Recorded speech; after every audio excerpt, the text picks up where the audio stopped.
I think one thing that we've definitely seen in the last 2 years, both individually but also within government, is the power that technology can have. I think the way that information was spread during the pandemic, the fact that we were able to mobilize a large amount of funds and resources down into people's accounts, the way that awareness could be spread at such a big scale, to some degree it could not have been possible without technology. And I think today, one thing is clear, that we are part of a new welfare architecture, which does rest within the digital age. At CPR, I lead an initiative called the Accountability Initiative, and we've been working to ensure more responsive governance. And by that, what I mean to say is that a system where policies and programs are both designed and implemented, keeping in mind citizen needs. I remember when we first started, one of the first things that we were trying to do is actually try and understand how much money reaches that Anganwadi center or school. And it was fascinating because even the state often didn't have that answer. So we would go down to the Anganwadi center, go down to the school and actually literally look at passbooks, look at cash books, have conversations with head teachers, with households, with Anganwadi workers, with primary healthcare, doctors, nurses, A&Ms, just to understand, कि आपको पैसा मिला, did you get your money, what did you spend it on, when did you get it? And that was, of course, 2009, 2010. Today, of course, a lot more information exists. There's no doubt that the digital revolution has a significant impact it can play on fiscal policy as well. Government has access to lots more data, and in theory, at least the ability to collect, process, analyze, and disseminate widely large amounts of data in a timely manner, in a transparent manner. We have computer apps, dashboards. All of us are, of course, used to Zoom now and Meet and WebEx and all of these aspects. And even within government, you've seen this transition, which started, of course, prior to the pandemic, but almost went even faster during the pandemic. But there are also questions in terms of what this transition means for citizens. Very real questions in terms of whether are we compromising accountability in the name of efficiency? How have the nature of interaction between citizens and state changed? And to use Landpritch's provocative title, is the use of technology a band-aid to kind of deal with weak state capacity, or is actually the fact that technology has progressed in such a fast pace or proliferated due to a strong state? To discuss all these questions and hopefully many more, I'm delighted to have with us the three speakers, Dr. Saurav Garg, Mr. Arun Sharma, and Ms. Shreyana Bhattacharya. Thank you, all three of you, for being here with us today, and look forward to the discussion. Thank you. Maybe I can start with you, Dr. Garg. The 1990s was, of course, a time of a lot of food insecurity. You were in Odisha, the famine of 1993 wreaked havoc, and there was that period of a lot of uncertainty. I think compared to that and now, one of the really positive aspects of the pandemic was that after a few initial hiccups, we actually saw lots of food grains actually reaching people's households. Whether they reach or not, we'll get to, but a lot more food grains were allocated, lifted. I think the last numbers I was seeing is some 800 million tons of food grains just under the Pradhan Mantri Garib Kalyan Yojana. And so I'd love to hear from you about that evolution from the 90s, when we had that period of food insecurity, to now. How has that period changed, and to what degree has technology and digital played a big role in that transition? Thank you. First of all, a pleasure to be here among friends and colleagues today. 30 years back, I can look back, I'd spent about 3 years in Kalahandi in Orissa, which was infamous at that point in time. And our efforts at that time were more focused on logistics, on ensuring just that the food grain should be available at the village. We used to have distribution of food grains once in 2 months or 3 months because we were not able to ensure delivery on a regular basis, on a month-to-month basis. And I think we really didn't get into the details, the micro details, the granular details of each household getting it. We wanted availability to be there at the village level, that itself was a big. I think over the past 30 years, the increase in infrastructure in terms of roads, I think the Prime Minister Gram Sadak Yojana has really transformed rural roads to extent over the past couple of decades. The penetration of telecommunications post the mid-90s, which has ensured that information flow is so much easier than what it was, and you get to know, and internet penetration has also increased significantly, apart from, of course, the mobile penetration. And the third, I would say, is the rural electrification, which has ensured that that devices can actually work in the rural areas, and electrification is not just limited to having one pole at the village boundary, but actually on a household basis. So I think these three infrastructural changes, coupled with the fact that rice and wheat production over the past 3 decades has really increased to such an extent that we are now looking at ways on how to diversify food production. But I won't get into that. But the fact remains that we are more than surplus in food grains, which may not have been the fact 3 decades back. And along with this has been the growth in the digital communications, where at present, on a daily basis, nearly 2 crore authentications happen on Aadhaar just in PDS shops across the country. We do about 8 crore authentications a day, and about 20% of them are for food grains. So that's the kind of targeting that we have. We know which family has got how much fruit grain today and where it has been picked up. And I think that's because of the digital change that has happened. Obviously, the number of, whether it's the Aadhaar, whether it's the telecom, I mentioned about that. And the other change I would also say is the fact that over the past, which is only over the past 2 years, that we were able to do that one nation, one ration card, due to which you might be a migrant laborer in Mumbai, but you can draw your ration from Mumbai and your family can draw it wherever they are. And we've had interesting implications of that, that in some places where individual villages, they were not happy with their ration shop, they would not go to that and go to an adjacent one. And those ration shops have actually to close down because they were not giving services to the desired level to people. So that's a collateral benefit, which I didn't think any one of us anticipated this would happen. But this is the other side, and I think the 30 years, so it's a combination of a number of factors, but I think we made significant progress since then. Thank you so much. One follow-up question on the One Nation, One Ration. What is the uptake that you've been seeing recently? Because I think there was an initial slow start. So if you have any of the recent numbers or anything that you could share on the uptake. I don't have the exact numbers that how many people have actually figured, because I'm sure that the Department of Food Production would have that. But the fact remains that the ability to do that in itself is very empowering. Whether actually people are doing that or not, but the fact that you can do it if you do want to do it, I think that itself is so much more empowering. It's something like, just to digress a bit, the fact that when 10 years back Aadhaar was started, just the ability to say, who am I, to anyone who asks is very empowering. At the bottom of the pyramid, whenever any policeman asks, aap kaun hai? So you have something to prove who you are. And I think that's the kind of empowerment that One Nation, One Ration card gives, even if actually I don't have the details of how much has been actually used. Thank you so much. Mr. Sharma, you were at the thick of things in some ways during the pandemic as part of the DBT mission. Put it closer.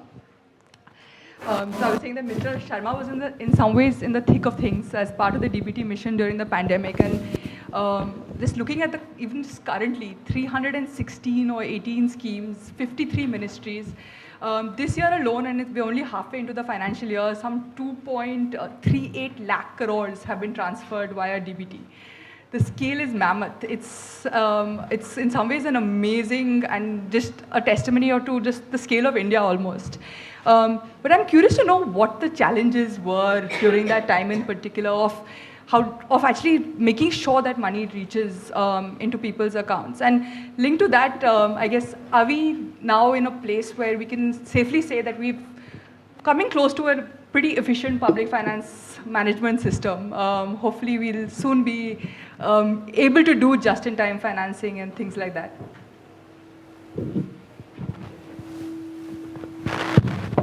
Thanks, Avni.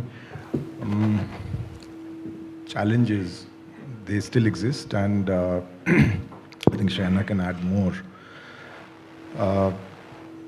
One is the ground level challenges, and the biggest ones are the right enrollment and fixing the right entitlement. So once you get the entry by creating some kind of a golden record of the right beneficiaries, we have limited resources and we can only distribute as much. And given you mentioned the scale of the country, so there are far more needy people than the state is able to provide. So the ground level challenges were, are and will remain till the time we have a stronger state capacity, the most surmountable ones, and it's a combination of several factors. Mr. Garg mentioned a few infrastructural ones. Another, in the 30-year journey that he mapped, a significant point is the population rise. If you see what our population was in the 90s, it's not a linear increase, it's an exponential. Can everybody hear me? Okay. Okay, sorry. So, we sometimes forget, when we're talking about these numbers, we forget the scale that we operate in. It's mammoth. You go to a food distribution shop on the day the ration is delivered and you'll see the masses. Just crowd management becomes a problem. So coming back, the challenges, those still remain, and the people who are dealing with them, the people who are enrolling the beneficiaries in the programs, they work on principles or plans that are devolved from the center or from a higher office. Their decision-making power is almost negligible. Their role to do any changes in the programs is limited, but they are the cutting edge. So I'm emphasizing more and more on this. So this remains the biggest challenge in distribution of any kind of aid to the needy. The secondary or tertiary level of challenges come as you move away from the point of contact with the citizens. And these are programmatic challenges. So you can have financial problems given the center state, the federal structure of our economy and our polity. And then you have the other larger technical challenges in the banking system. Now we have Aadhaar as the bedrock of all distribution networks. Authentication with Aadhaar, enrollment into an integration into the Aadhaar system. PDS itself, Sir just mentioned the portability of benefits. It was a huge undertaking. Mapping each ration card, each family, suppose they have 4 or 5 members, each of them has an Aadhaar number which is mapped to that ration card, and anybody can go, to a ration shop and get ration. It's a massive success that we've achieved in a limited time with limited resources. So we often, just forget the scale. I re-emphasize that. So these kind of challenges will still remain. Then, there are individual challenges where grievance redressal becomes a problem if somebody has an issue, if somebody is not getting their right benefits or where to go, which office to contact. And there the citizen's own capacity becomes an issue. And I'm sure we'll cover this as we move into a digital world. The mindset of the citizen needs to change. So I'm going through several issues in short, but you get the gist that these are at the ground level, at the state level, at the central level. Some of the issues that we see constantly, we're trying to improve upon them, but there's a combination of factors. There are so many actors, there's so many agencies that are involved in this that we'll need to address. What was the second question, Avni? To what degree? So one is the challenges, but the other is the architecture itself, which is what the technology, the infrastructure. How close are we to a very efficient public finance management system that is capable of doing all the things that we've talked about, whether it's just-in-time financing, whether it is smart payments, all the things that we've read about in theory. To what extent is our infrastructure and architecture now in place to move the needle towards that? Okay, so now it's a very different question that you posed.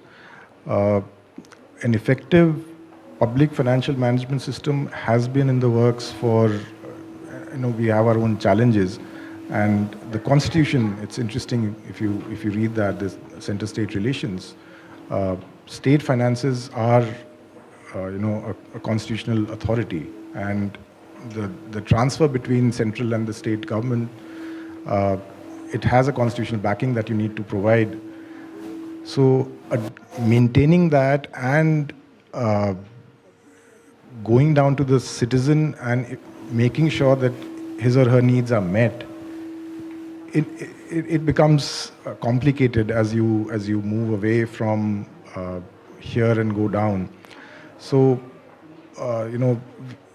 recently the Department of Expenditure came up with a single accounting, it's called the SNA, a single national nodal account at the state level.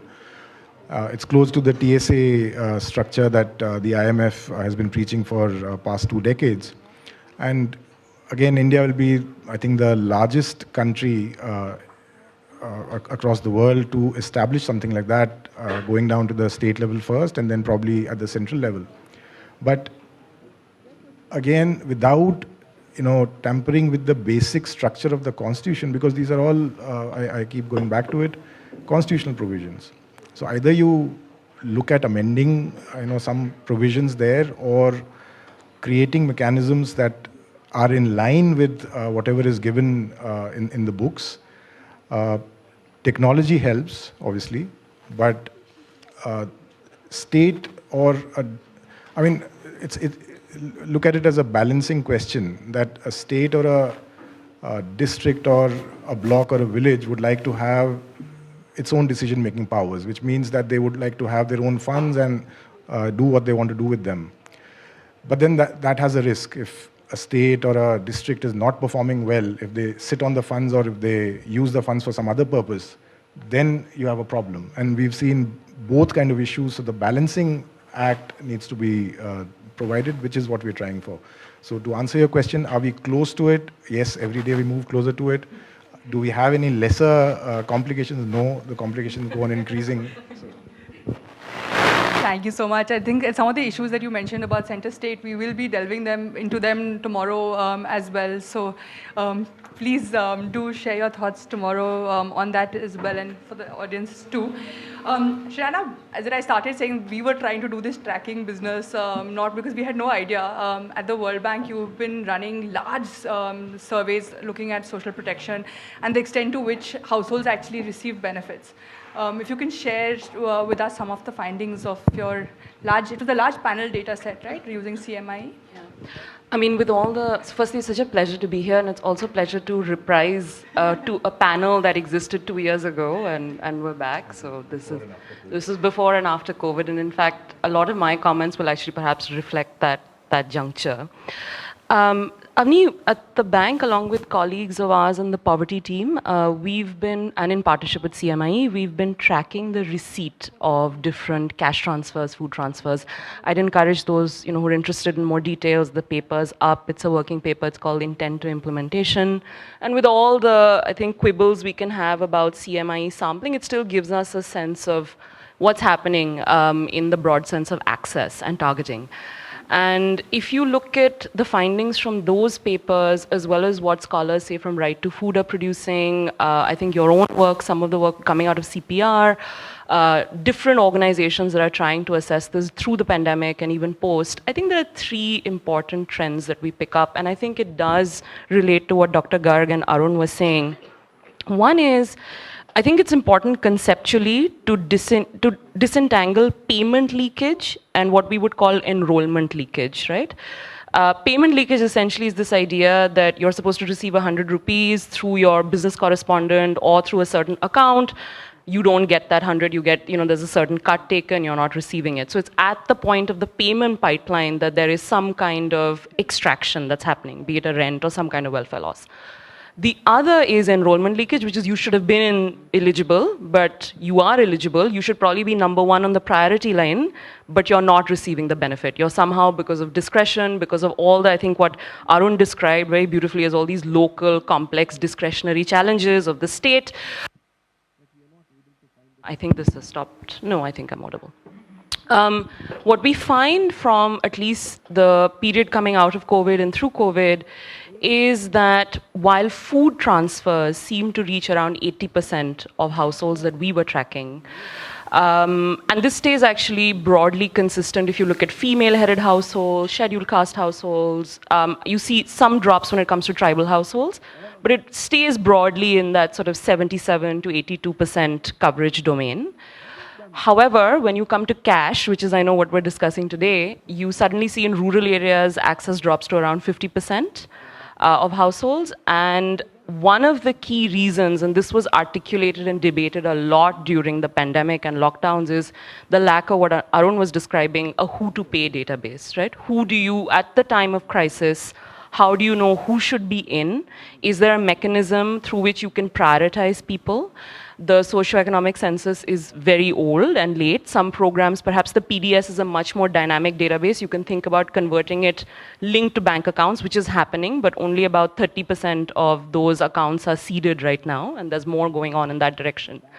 So I think the first trend we're picking up is food seems to reach more people because of social mobilization. There's a rights-based regime. There's a lot of work. I mean, I think Dr. Garg was describing 30 years of work that's gone into sort of building that system. And you saw during COVID that it reached people. And then we can talk about whether the full grain entitlement reached you, were there exclusions because of the use of technology? And I think there's been a lot of journalistic reportage. There have been lots of activists and scholars who've been writing about this. So that's one. But cash is yet to scale. And part of the reason is not perhaps now the payment leakage problem itself. Our understanding, looking at the data and looking at our conversations that we have also with local government officials and different state governments we work in, is actually this, who do you pay? So that's one. The second thing I wanted to highlight that we're learning is there's a huge gap between urban and rural. Again, this is something that was said during the course of the pandemic. What we find is the 50% is actually for rural households. You go to urban, it drops to around 33%, and that's the highest that we get at a state level. All the annexures are available in the paper for anyone who wants to sort of get into details. Please do look at it. And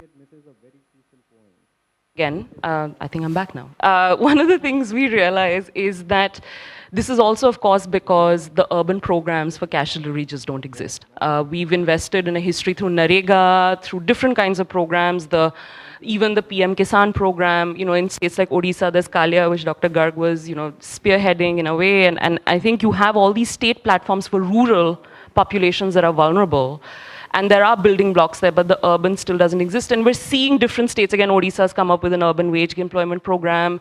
Himachal is trying to do something similar, but at the national level, that conversation doesn't exist. So I'll close with this, which is, I think we make the mistake, looking at this data and looking at these trends, I think we make the mistake of thinking the Agriculture Ministry technology in leveraging, say, a safety net or creating a safe and productive safety net that covers the right people, that this is essentially a technocratic problem. And I think Arun was hinting at the fact that it's not.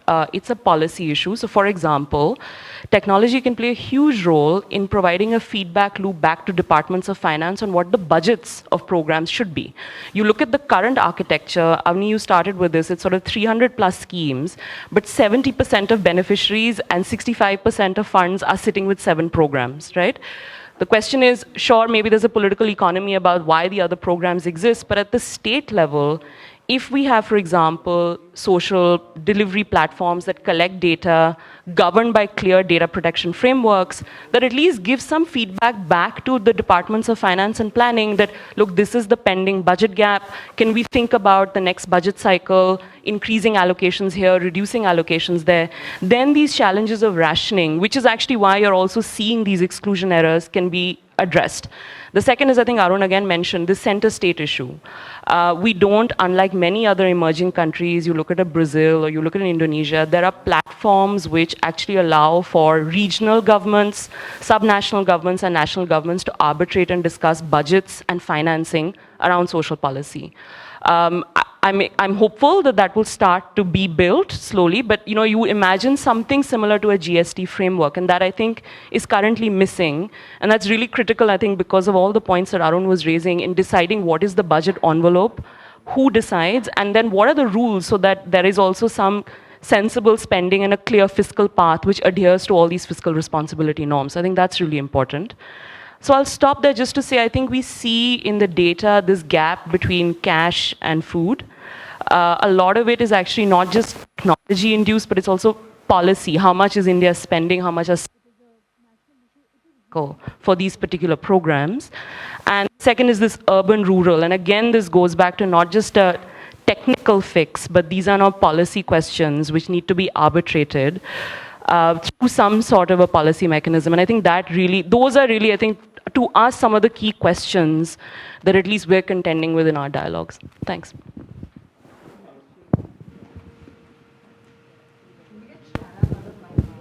Yeah. Just to jump in, because maybe I have a slightly different view. I was surprised to find that on the cash side, there seems to be a lower penetration of access than on kind. But before I mention that, on the PFMS that you were mentioning, the Public Financial Management System, and that relates to what Shreya calls the payment leakages. I think on the PFMS side, we now have the plumbing in place, which ensures that you have the ability to open the tap at state level, central level, and it will reach the beneficiary. Whether you open the tap or not is a constitutional legal issue, so I'm not getting into that. But the reason why you have that plumbing in place is also because of the JAM Trinity, the Jan Dhan Aadhaar mobile. And just to give figures, we have a population of around 135 crore as of today, 1.35 billion. We have around 134 crore Aadhaar cards. It's the 0 to 5 age group, which is where you have a gap. Adults over the age of 18, 100% have an Aadhaar across the country. On the bank accounts, you have around 140 crore bank accounts in the country. Obviously, there will be duplicates people have. Out of these 140 crores, around 45 crore bank accounts are due to the Jan Dhan Yojana, which was started in. And you have around 120 crore mobile phones in the country, out of which around 65 crore are smartphones. So what I'm saying is the JAM Trinity nearly saturates the total population. Even if it doesn't saturate the population fully, if you look at it at a household level, perhaps every one household would have a smartphone in their household if each of the members don't have it. And definitely at least one person has a bank account, and Aadhaar, obviously everyone has an individual one. So given where we are on the JAM Trinity, where we are on the communication network infrastructure, I'm not getting into it, we have the ability of transferring funds to an individual household, if not to an individual person from at any level, from the central or the state level. So that's on the plumbing aspect, the payments. And that is why I am surprised to hear that the study finds that the actual reach is only around 50%.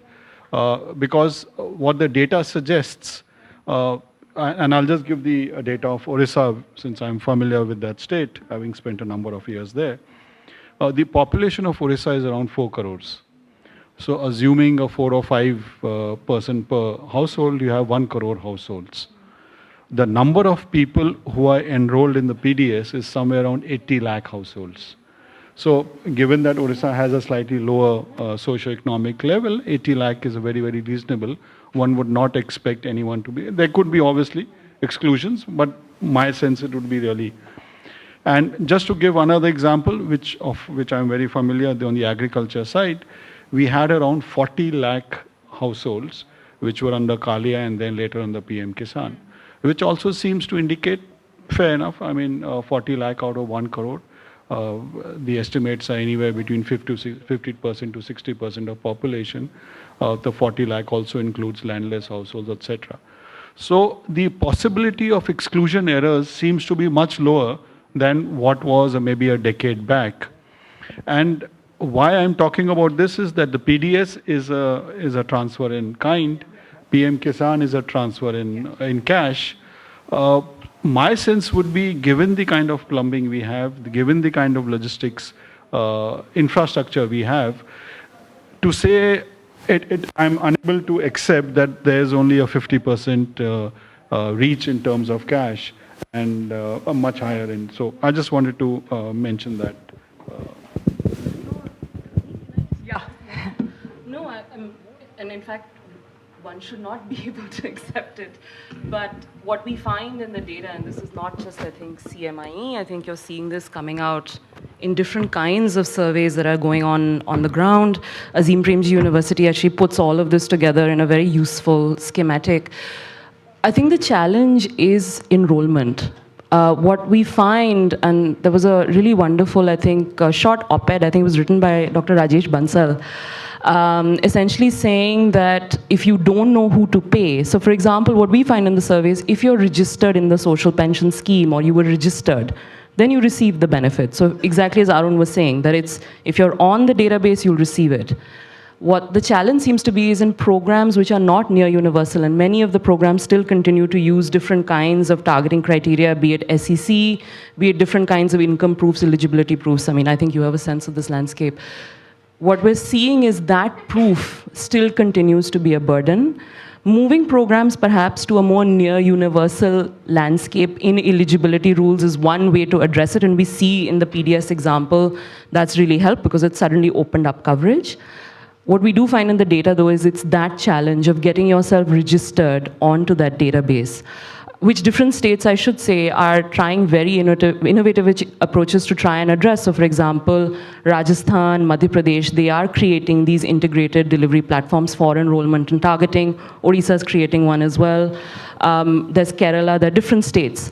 But you're seeing this now at the state level, I think in response to the fact that there is this enrollment and access to reach and register themselves, that's broadly a binding constraint. I'll stop there, thanks. And part of that, and I would like to bring Mr. Sharma in here, is that a lot of the efficiency argument when it comes to technology has been to plug leakages.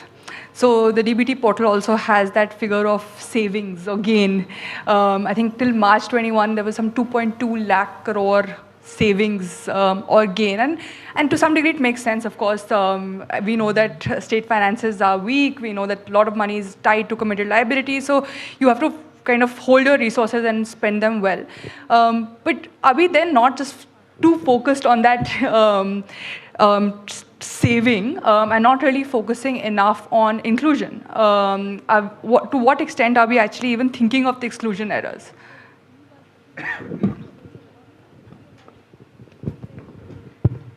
Yeah, so this is another set of balancing equations that you need to factor in. I mean, what do you do? So as Shayana said, if you're, and I think both my co-panelists, they were saying the same thing. If you're in the database, the rate of failures for, and this is a couple of months old, these figures may have changed, but for cash transfers, for electronic payments, it's almost 98.5%, the success rate. And for in-kind transfers, it's little less. It's, I think, at 98 or 97 point something %. So if you're in the system, you will get some form of benefits. That's there. Now, the bigger question that we are perpetually trying to solve is the right targeting, not to leave anybody behind. Exclusion errors have been there. for all kinds of reasons, for the simple rules that we make for program delivery, who is eligible. And out of a set of, let's say if there are 100 households in a village, and if all 100 qualify, then your target would only be about 10 or 15. You can't cover them all unless it's, very few schemes are completely universal, given the constraints that we have on our resources. So again, it's a mix of who needs more. The way to go about it would be that you cross target across multiple schemes. Like we have in the income tax, that if you have one of these things, then you have to file your income taxes. And again, then we get into something that maybe Dr. Garg wouldn't want to. How do you identify people across multiple databases? Then we come to Aadhaar being the force that can do this, and then we come to the debate around whether we should do it, privacy, surveillance, and blah, blah, blah. So it's not that we haven't thought about it, we have been thinking about it, and we tie ourselves in these knots that we try to unsolve, and Can I just say one thing, and I know Dr. Garg will have, for example, one of the things that we've been discussing and all are going to take the AAY households, the chronic poor households that are identified by the PDS. Ideally, you should say, there could be a policy statement. This is just a hypothetical saying all AAY households automatically are eligible and should just automatically be registered for, say, social pensions, a core set of benefits. But Arun raises the really important point, which is that requires a governance framework. So I want to go back to that point I started, which is this is not an issue of just technology pipelines. I think there are broader policy, legal, and governance issues here, which really are, to my sense, my reading of the situation is right now, those are the binding constraints. And now I'm very eager to hear what Dr. Garg has to say. Before you respond, I'm throwing in one more question, which is linked to what Shreyana said, is that in some ways, if we are struggling with targeting universal programs, maybe the way to go for a certain set of schemes. There's been one recent contentious change in some of the guidelines where even previously universal schemes, like now the previously known as ICD, as now Sakshan Anganwadi and Poshan 2.0, has in the guidelines a clause that says that the only precondition is that you need to have an Aadhaar. There have been several media reports that are talking about that because of this clause, people have been denied. We haven't yet done any research on this. We should. But there have been media reportage on the fact that it has led to denial of benefits. And this is for zero to mothers, children, pregnant women. So I'd love your thoughts on that as well. Sure.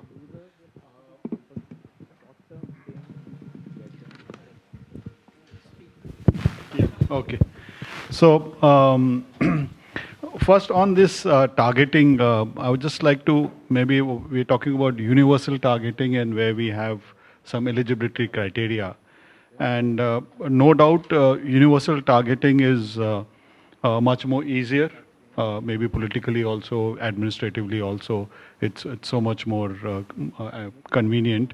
And I think we don't get into any exclusion errors in that. In fact, I would go to the extent of saying that given where we are on the Aadhaar enrollment, and I'll come to the second part later on, where it's 100% adults resident in India have an Aadhaar. And I would be very happy if someone can bring out a person who doesn't have an Aadhaar. That will give us, test the hypothesis. And we are very keen to do that because we want to ensure that everyone, we just have some pockets in one northeast state and in Ladakh pockets where there are some pockets and which we are hopeful before the end of this financial year also we'll cover that also. So given the fact that we have 100% enrollment of adults, in fact, Aadhaar becomes a mode of inclusion rather than a mode of exclusion, because people who you did not know existed, by the fact that they have their Aadhaar, they actually exist and you can probably reach out to them. And the most vulnerable would never reach out on their own until someone goes to them. So on the universal, no doubt it becomes so much easier on the criteria that we have, and that's why I think the attempt has been now to have a minimum number of criteria of eligibility and have it so much more easier to measure or easier to for people to understand, so that the errors of exclusion are reduced to the bare minimum, and we don't have that a large number of eligible people are not getting it. The second part, which is what you were talking about, the children, just to give the statistics, as I mentioned, over the age of 18, it's 100%. If you look at the Aadhaar penetration between the ages of 6 to 18, it is around 93%. And 0 to 5, it is around 40%. And 0 to 5 would always be a moving target. You have 2.5 to 3 crore births a year. And therefore, by the time of age of 5, the child gets an Aadhaar. But the 0 to 5 age group Aadhaar is linked to their parents because we don't collect biometrics. Biometrics don't stabilize, and therefore you have a mandatory biometric update at the age of 5 and then again at the age of 15, after which it more or less stabilizes. So under the portion scheme, I don't have the full details, but from whatever I know, it's that either the child has the Aadhaar or the mother has the Aadhaar. So given that the fact that the mother would be 18 years plus and there's 100% seeding, so I am not too sure whether that can be a cause for exclusion of any child. And that's how the scheme has been designed. So I wanted to shift gears a little bit. We were just talking that we forget sometimes that technology has a human face as well. So I wanted to start with you, Shreyana. I think one of the things with technology is that there is a power asymmetry in some ways between those that kind of design it and those that are using it or experiencing it. And I know that when we used to go down to the field, you had access to a large degree as a citizen to your local BDO, to your sarpanch, both in terms of bargaining for that entitlement, but also then to some degree negotiating those rights. Now technology in some ways leads to this invisibility of the state. Would love your thoughts on what that means. What has changed between the citizen-state interaction, and what does that mean for things like grievance redressal? You raise a really important point. In fact, 2 years ago when we were on this panel, I had actually raised an example which I want to sort of bring up again, which is I remember for a project, we were in Jharkhand and I was interviewing a bunch of elderly women waiting essentially for a social pension payment, and they were in the middle of a transition because earlier it was the panchayat who would organize these camps, the payment space, and then it was moving to essentially them relying on a BC. And one of them said to me, she said, "Computer bolta hai aur mujhe samajh mein nahi aata computer kya bol raha hai," and then you have to wait. She received her payment, but I could sense that there was a sense of transition, right? And especially there are behavioral rigidities, especially amongst people who are not digitally literate. This is acute, particularly for women. We should remember the NFHS just recently tells us only 50% of women have a mobile phone that they're accessing on their own, right? It leads to gaps when it comes to access and familiarity of access based on very social identity and sort of social norms of who can access what, right? So I think that is a challenge, and it continues to be. And you saw it during the pandemic. The studies that are out there that were talking about women's compromised access, even with the Jan Dhan accounts, right? The transfers that they were receiving just to go out and access them. And I think, I'm sure Arun and Dr. Garg will have more to say on how we can track that and address those. I think there are two things that need to be done, and some states are already doing it. You saw, for example, during the pandemic as well, many state governments started to leverage this giant self-help group machinery, right? Be it through, kitchens, counseling, providing care, different kinds of actions that this sort of community infrastructure was used for. My sense is with the increased use of technology and the fact that we know there will be people who will struggle, especially those who these programs need to reach, there will be struggle. Even with, very digitally glib young men perhaps in a village, there might be elderly women, there might be tribal women who will struggle. Given that, I think the need for social workers or people at the local level within the local state who can help and ease entry barriers and also address many of the issues that you raised about grievance exclusion, keeping a log of that, but having the right skill sets. often now when you go to the local state, and this is something Yamini and I discuss all the time, we see engineers, we see a lot of, there's a certain kind of skill set which is terrific, but I think you need to marry it also with those who are able to actually help people access, understand programs differently, and come from a slightly different talent set and point of view.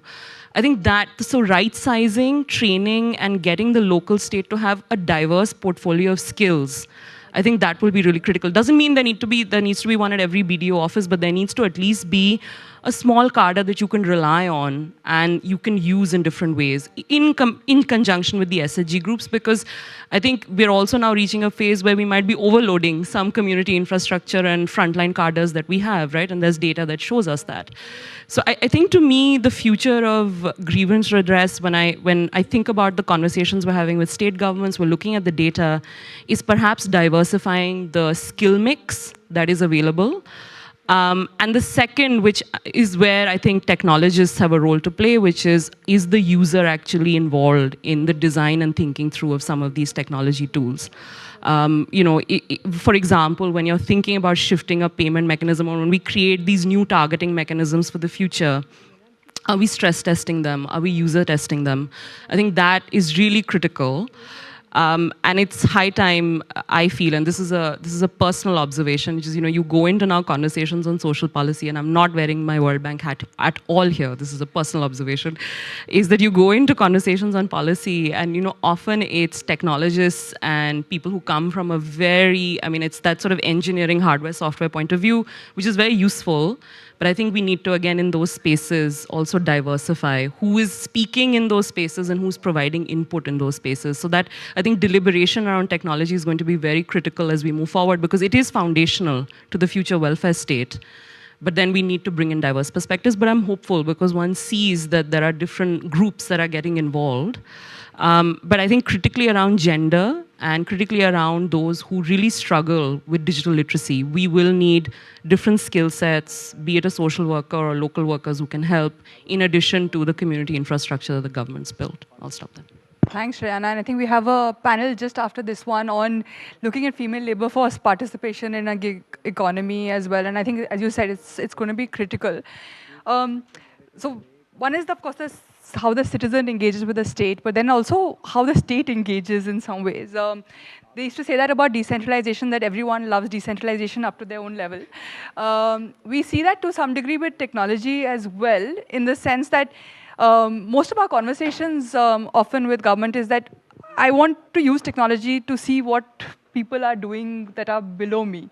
It's used a lot as a monitoring tool, and everyone wants dashboards where I can actually visualize what's happening at different levels. I want to be able to visualize all my blocks, all my districts, all my schools. But the second you try and move that conversation about how you're using technology to actually plan and budget effectively, or even to empower the frontline state to be able to do some of these things, the conversation sometimes slightly fizzles out.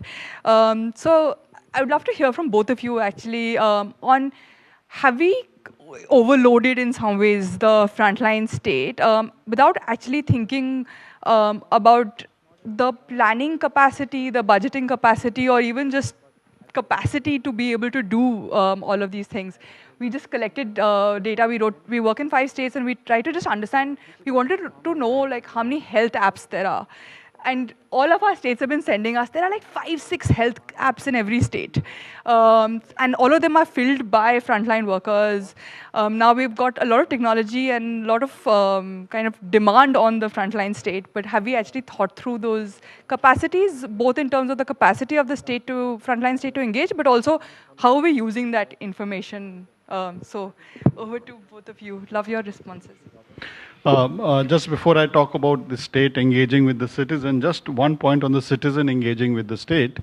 We need to recognize that there's a limit to the physical interactions because of the costs and resources required, not only financial, but even manpower resources. So I think technology provides a segue into ensuring easier access. And I'll just give 2 examples. In the UIDI system, we get around 2 lakh queries a day, because given the fact that you have, and out of that 2 lakh queries, we have 7 sets of modes of interaction Obviously, the voice, IVRF, we have a voice, we have 1947, which is our helpline number. So we have a helpline number, we have the email, we have a WhatsApp message you can send it to, you have Facebook, Twitter, chatbot, etc. And out of the 2 lakh queries, nearly 1.5 or 1.6 lakh are voice. And one of the things we must recognize that voice offers an anonymity which personal interaction doesn't, and that in itself has some value. It might also be misused, but that's fair enough. There'll always, it's a bell-shaped curve. You always have some people at two ends of the spectrum. But the fact remains that people are using it, but at the same time, we need that physical. And out of the 2 lakh queries, a few hundreds are only walk-ins in our various offices, and that might be due to the fact that for a walk-in you have to travel or whatever distance, etc. So I'm not saying that it is not important, it's there, but we need, I think technology only amplifies the ability for the state to engage, or more importantly, for the individual to engage with the state, and we should not lose sight of that. Coming to the reverse part of the citizen, the state engaging, perhaps what you're referring to is not necessarily with the citizen, but with the frontline workers. And while monitoring is no doubt one very important tool, but I think we often don't give enough attention to the fact that it can become a very powerful tool for information sharing with the frontline staff and capacity building, etc. Because if we send, we've created these nuggets, video nuggets for our frontline staff, which are 2-minute nuggets, which just talk of one aspect of something to do with, earlier it was on the agriculture side in my previous assignment, now on enrollment or something. And we keep sending it to their smartphones once in a week. So he might just see it for 5 minutes, or he or she, but that frontline workers' ability or the knowledge increases, whether it might be on the soft power, on how behaviorally one can engage with citizens. So I think it's also a very important tool for strengthening and capacity building of the frontline staff. No doubt monitoring becomes so much better. I think attendance in government offices has skyrocketed only because of the biometric attendance, and there's nothing wrong in that. I would think it helps the citizen, it helps the state. Nothing more to add on this actually.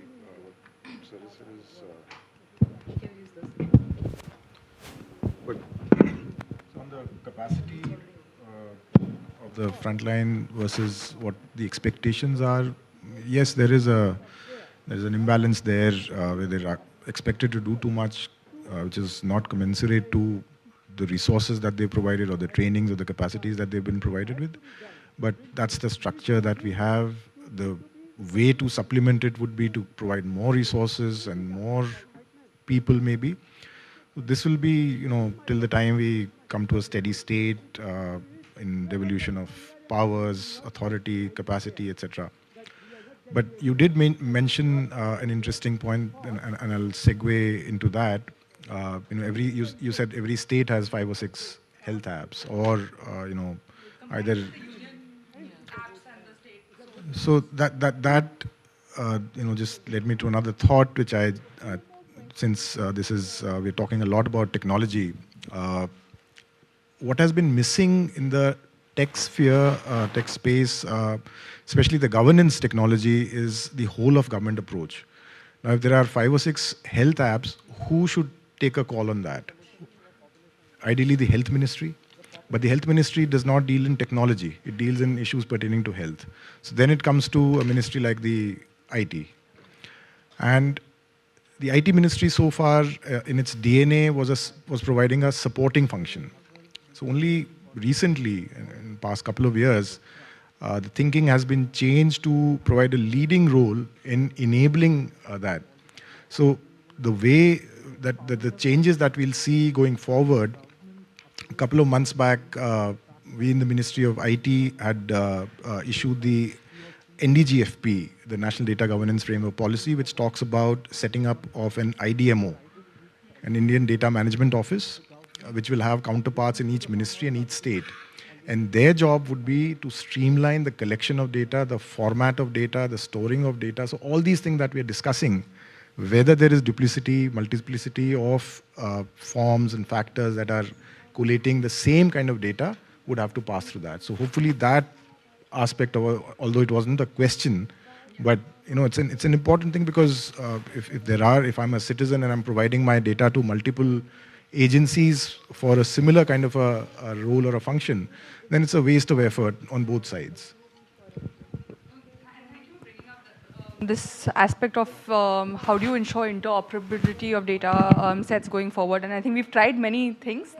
So far, they haven't yet been successful, but at least we are we are actively thinking about it. I do want to open it up for audience questions. So my final segment, we'll make this one short. I started off talking about the pandemic because we're here 2 years later, but the pandemic, of course, was its mammoth scale and has not just nationally affected everyone, but of course globally as well. But every day we are dealing with some form of crisis or the other across states. You were in Odisha. Odisha has had its fair share. We work in Satara district. We work in Purnia district. Every year floods come and there are blocks that are inaccessible. Not only there is the infrastructure kind of dwindle, but even just basic services are missing. What do we need going forward to be able to deal with these crises? And climate change means that they are going to keep coming again and again, and they are a reality that we need to contend with. So maybe I can start with Shreyana first. It would be great to hear your thoughts on. Hopefully, we're not having this conversation again. No, unfortunately, I think we will be having this. The conversation on climate and adaptive safety nets is, I think it's a conversation now of the future and the present. I'm sure Dr. Garg, she will have a lot more to say on this, given the experience of Fanny and others in Orissa. I think what's very critical, and we're doing this in different states, it's very early days, Avni, is linking perhaps early warning systems, which are typically the mandate of, say, disaster risk, the management authorities. So working with NDMA, the state disaster management authorities, but linking those early warning alerts to this idea of a who to pay database or who to provide relief to database. Could be the PDS, could be Kalya, for example, in the context of Orissa. But if you can understand that there's an early warning, there are geographic communities that you know and anticipate, because now you have a sense, governments do have a sense of what the spread of these types of impacts can be. And then you're prepared with at least some data building blocks that can allow you to release support, provide cash in time. Because what tends to happen with this, there's data that came out of Chennai. There's a paper, in fact, I think written by Professor Ila Patnaik and her colleagues, essentially finding that if you didn't provide relief in Chennai at the right time, unsurprisingly, indebtedness levels just go up significantly, particularly in urban areas, because the rural safety net doesn't exist. And so the need to create perhaps nimble data architecture, along with physical architecture, with a plan whereby if there are communities that you anticipate are constantly being impacted by droughts or cyclones, in combination with NREGA, but particularly in urban areas, you're able to release some support. I think creating those agile systems which are quite adaptive, and again, I'll stress this who to pay, this idea of, in other countries they call it a registry, here you could call it a delivery platform, some kind of platform that allows you to do that and trigger immediate support at the right time is going to be a very critical agenda moving forward. Thanks.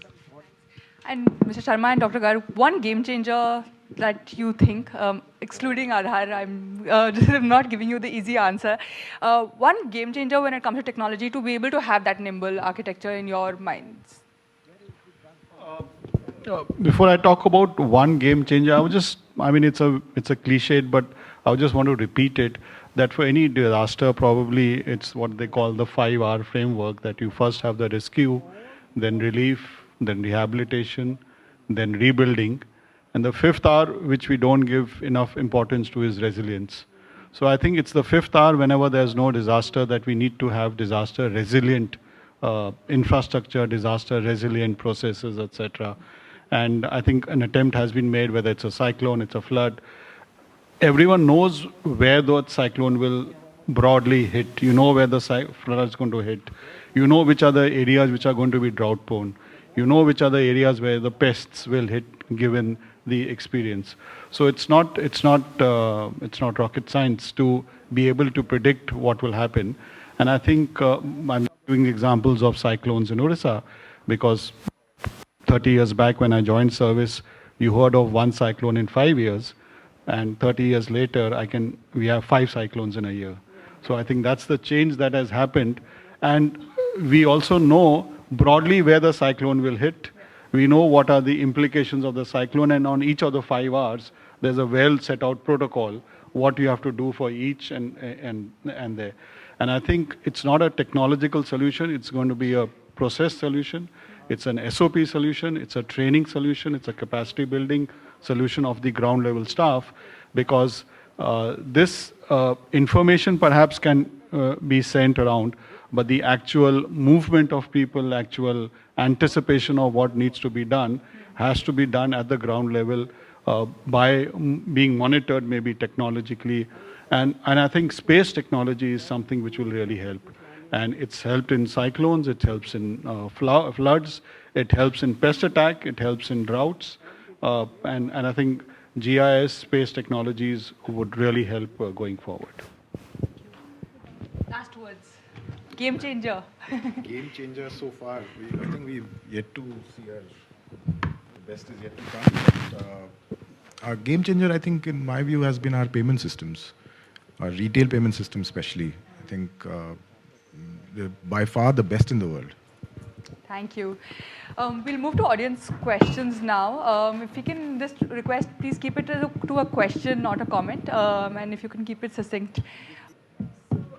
Question to Shrana, actually the whole panel. Is there any thinking within the bank or within the government on what do we do with this question of the urban issue? And I'm speaking because I'm an urban planner and I work in CPR on the urban side, and this has been a huge gap, and everything that Arun said seems to feed into, that question that, it's whole of government, whole of society, blah, blah, blah, but what are we going to do about it? So is there even a beginning of a thought on how we're going to approach that issue?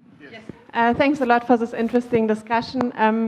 I wanted to ask you about one suggestion which has been there actually for a very long time.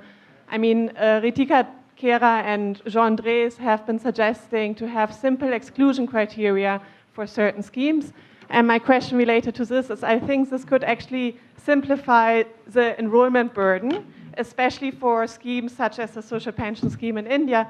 So my question is there actually also like a political will to move into the direction of having simple exclusion criteria for certain schemes, such as the social pension? Thank you. Question is to Shreyana ma'am. Ma'am, the government of India or government of state is transferring money to beneficiaries through DBT.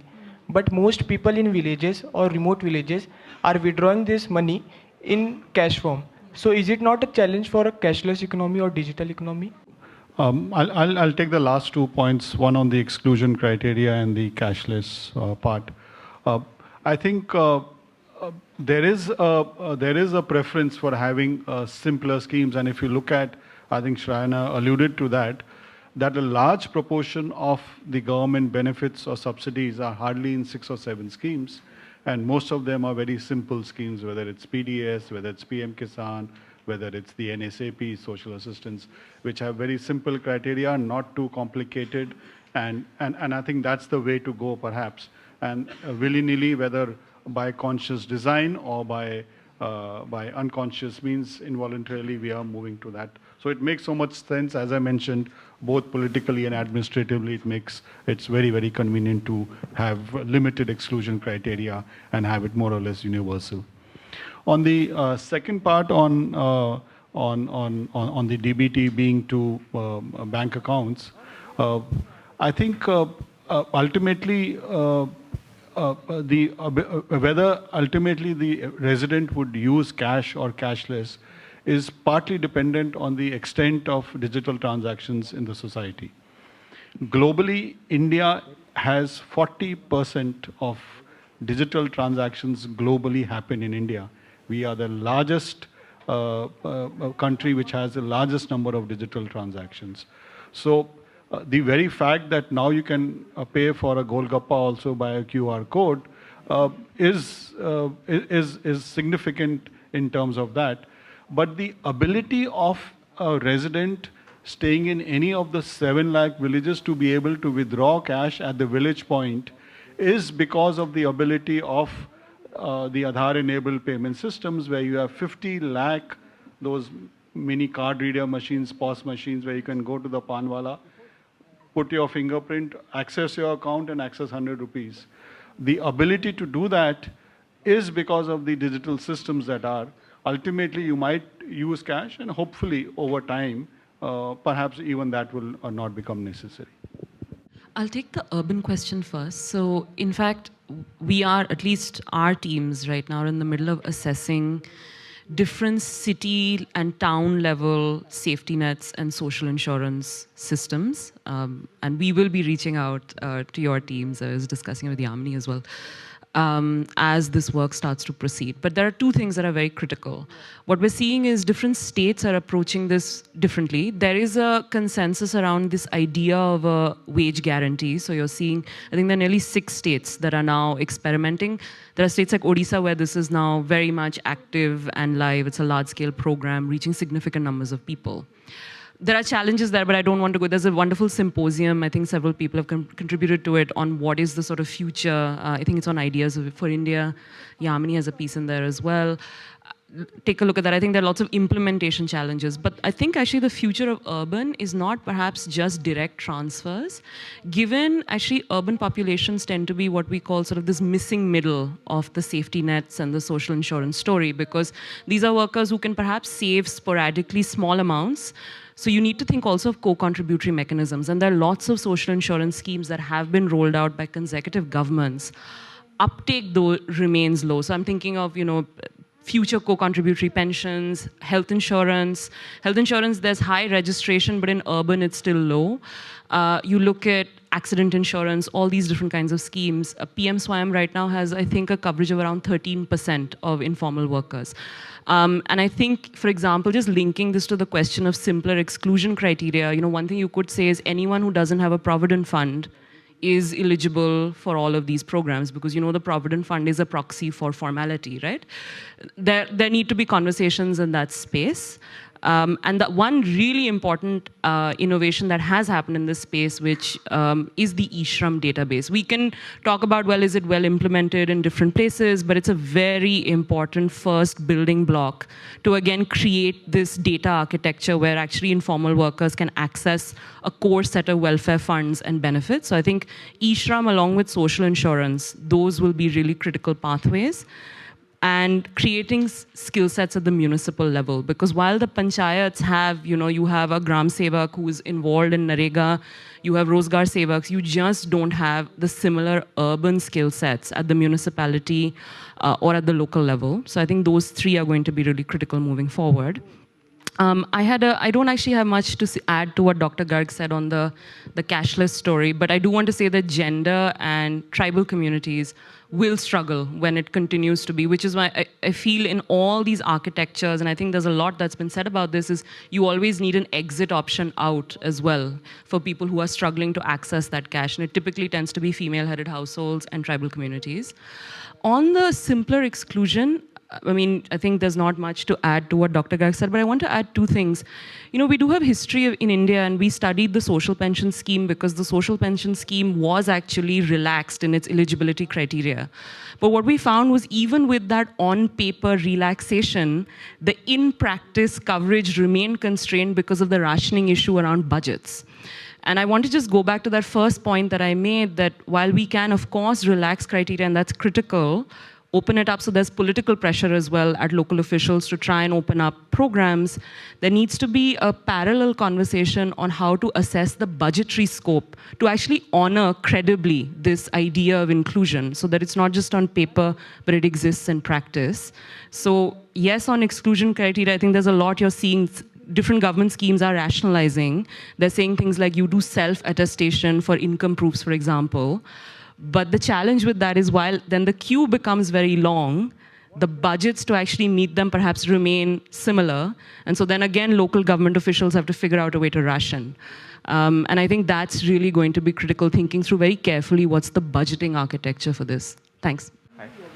Just wanted to highlight, we've been talking about the success of the payment story in India, especially with the Jam Trinity and, UPI framework, etc. But one thing that, I wanted the panelists' feedback was the role of the private sector that has played a significant role in the payment sector, right? In the last about 8 or 10 years, we've seen private sector pump in about $4 to $5 billion in basically increasing the penetration to the in the last mile as far as merchant signups are concerned. However, some of the government policies in the last 4 to 5 years, as far as merchant discount rates being drawn down to zero, wherein some of these payment companies have not been able to extract their share of commissions from merchants that would make them a sustainable business model, has not been there, primarily because the government policy to increase penetration. Right now, my question is: given that the private sector has played such a big role, has pumped in capital, has increased the penetration, where do you think the government role lies as far as incentivizing these private sector players to continue to be important players and not withdraw because the business model is still not sustainable? Sure. Okay, I have a list to actually ask, but yeah, quickly within 30 seconds. So 3 important points. We know decentralized planning is the base for a robust PFMS. So how technology can help that in terms of having those decentralized planning consolidated in the program budgeting and implementation. And all about technology is all about monitoring at the top level. Second point is about digitization of data, public finance data we're talking. And then there is enormous gap in digitization of data, and I'm talking about the grassroots level. I'm not talking about even the block level or district level or the state level. What about panchayat level? And aligning with the political boundaries or even administrative boundaries with the service delivery institution. And third and important point I'm asking, this is something with regard to the capacity building or capacity issue. And I'm really glad that Arun talked about this IDMO, and I'm really hopeful that has been a discussion for last couple of years, but now it is going beyond state capital to the block level, where the consolidation of data is happening, and that is really feeding into the policy making process. Thank you. So I got the payments genie out of the bag. I'll take your question. And very honest response to that. Which private companies, Google, Walmart, they were important, no doubt. It was a behavioral change. If you look at the journey, don't look at the past 2-3 years, look at the past 10, 12 years. There was a time where RBI had decided upon setting up a fund to support these payment initiatives when the PPI licenses were issued in 2012. That was never needed. That fund came about its creation almost, but it was never needed because there was deployment. SoftBank pumped Paytm, Google came in, Walmart came in. So there is a story, there is a market. Behaviors are changed, in this way. There is a leap that is taken. We are not stable in the payments domain yet.